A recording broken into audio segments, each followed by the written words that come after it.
everyone, this is Canny Couple. I'm Julia and Aaron is running the camera, and today I want to share my 3 tools for getting ready for your spring garden. But before we get started, please make sure you hit the like button, and we would really appreciate it if you would subscribe. So it is time to start getting ready for your spring garden, at least for us it is. So that means getting my garden prepped, getting all the old debris out. And I have 3 tools that help me the most. Aaron has his tools, his favorites. His are a bit heavier.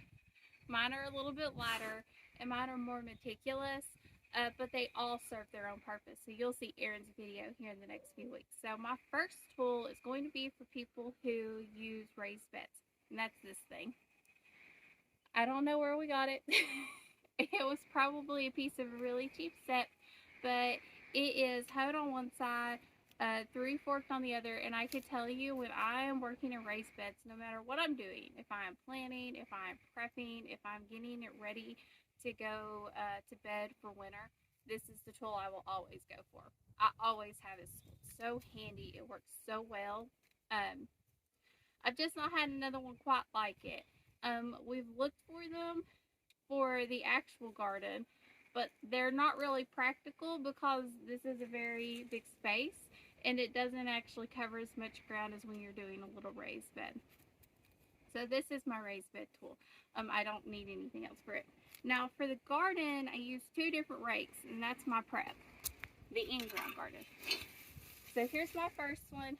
It's your basic metal rake.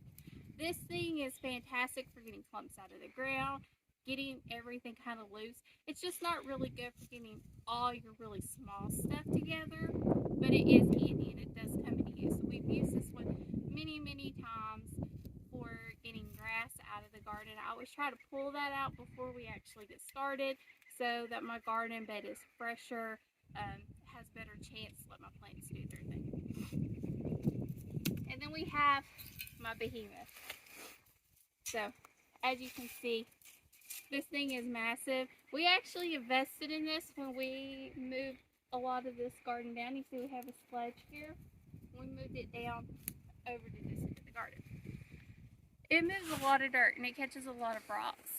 I do really like this one. It is, but it will wear you out, especially in a garden this size. It is a little bit exhausting. It is heavier.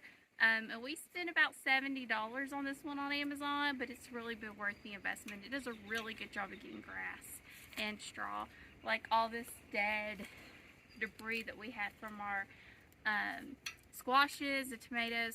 It's just pulling it right up. As you can see here, this took us like 3 minutes to do. So these are the 3 things I will use every single year, either to clean up after Aaron or before Aaron starts, to try to keep as much grass from being turned into the soil as possible. You have anything to add? No, that covers it great. I mean, that big one there, it's really handy if you're trying to level out an area as well, because it can push the dirt too. You can kind of get a picture here.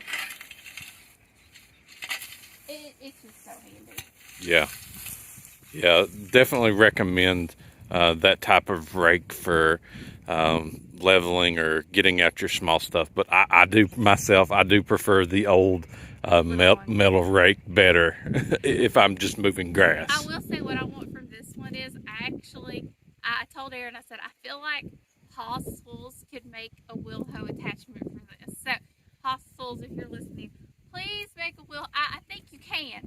I'm not the person to come up with this, but I think it would be very easy to pull, like you can walk behind it and just pull it back. And that would be so fantastic, because then it would kind of help do the work for you. But, well, thank you for joining us on the Canny Couple, where we work hard, live simple, and enjoy life. And please make sure you check out our link tree with all our other content. Have a wonderful day.